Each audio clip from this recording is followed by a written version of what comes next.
Hey everybody, I've actually been over here pulling stuff out for a while tonight, but I got distracted by the newest episode of Breaking Bad, and I fucking love that show, so it was worth it. But I've been pulling a few things out.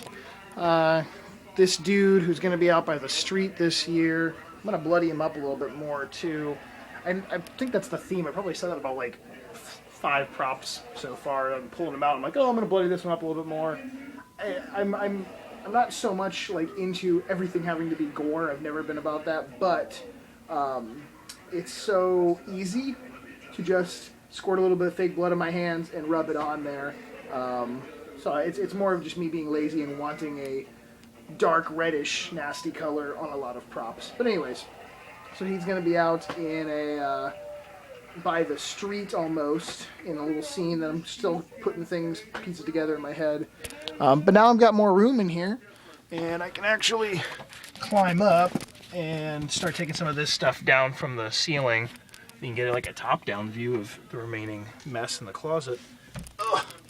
So that's where I'm at right now. Until a couple of years ago, I didn't really have any like big fake spiders or rats or anything like that. I more just was focusing on getting zombies and skeletons and the more like unreal creatures and stuff that are thought about for Halloween. Not so much of the scary throughout the rest of the year animals that people are afraid of. But a couple of years ago, I decided to get some more realistic fake spiders. I didn't want too big. This is actually the smaller of the two, and these are the bigger guys. Now, obviously, they're fucking huge and unrealistic, but the coloring on them and the fur and stuff, if they were shrunk down, at least they would look a little bit more like a real spider. And I'm going to make the front oak tree this year sort of in spider-infested oak tree, wrap some of the skulls and some bones up in spider web, and just having them sort of like those little pods hanging down with some skulls in them. But yeah, so I'm trying to make more of the spooky creatures and animal scenes a little bit more prevalent each year. Okay, there's going to have to be a short trip over here because my battery's about to die on the iPod. And I didn't bring the charger. Real quick, pumpkins this year, all the bloodied up carved pumpkins, obviously you can see most of the blood is washing off of them.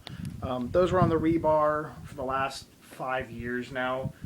This is the first year where they're not going to be all hung up on the rebar. I'm going to do a whole like just pumpkin and crow scene just to kind of fill up this dead space that's becoming more overgrown with trees. And there's just enough room where you can kind of, put stuff on the ground and have, at least something there so it's not just empty, bare area. And here's another prop that hasn't been used in a couple of years. He's one of my older foam-filled latex props.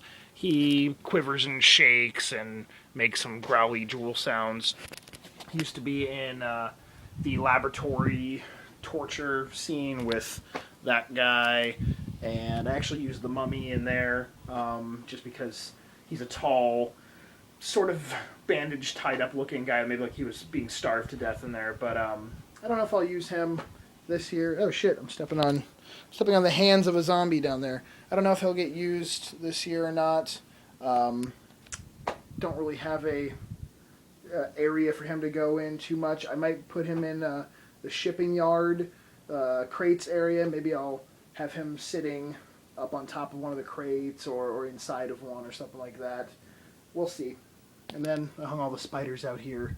Just trying to get as much stuff out without, at first I wasn't sure if I was going to leave some of the stuff on the ceiling, but I really can't easily get to the things back farther in the closet without having to pull everything out. So I was trying to make not as much of a mess, but if you can see now, it's pretty safe to say this is a solid mess going on in here. Like I said, I was trying not to do that, but I can't get everything that I need out or I want out without doing it. So sorry, Mom and Dad. This room is officially it's done. It's Halloweenized. I got a big ass box in the mail, and I'm pretty sure it is my big pumpkin from Jim. So I'm gonna rip this thing open. All right, Jim, your little cockroach gag actually made me jump. So haha. Funny on me. Alright, I actually had to wait until I got home from work to film it right now because my battery died and I was already running late. So, anyways, without further ado, there it is. It is a badass pumpkin. It's fucking huge. And there's the foam crate that he carved for me, which is really cool. I think I'm actually going to put either that pumpkin right there, the one he sent me, or a few smaller ones on top of it. And I'm just going to have that crate in the pumpkin scene with some moss hanging off of it and stuff. The cats like it. The cats are really digging it too. So thank you very much. It looks awesome, and when I opened the box, it smelled like kind of like Home Depot and spray paint all in one. It was a really nice smell, but it is super sturdy. And he actually signed the inside of it for me too, and it's dated. So go check out JWall47111's YouTube channel. He has a bunch of videos of how he makes these pumpkins. Holding it upside down. Hold on one second. There we go. Anyways, he has a bunch of videos on how he makes them. They're very sturdy and solid, and I mean, you'll only be able to tell that they're paper mache by the fact that you can see him making it, but they have a lot of weight to it too. I mean, this thing weighs a good 8 or 10 pounds, I'd say. It feels like it, at least. So thank you very, very much, man. It's awesome.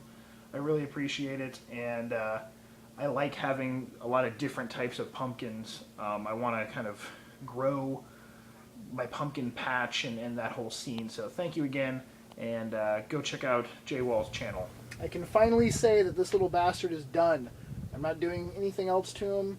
I finished his wings. They're sort of a chalky gray look to him, and he'll make a good addition to the ceremony ritual scene. So, alright guys, that's the end of this episode. Thank you for watching, and now on to finishing all the damn arms for the boarded up window scene. So, I will talk to you guys later. God, it's always fucking hard to... Wait. Peace. There you go.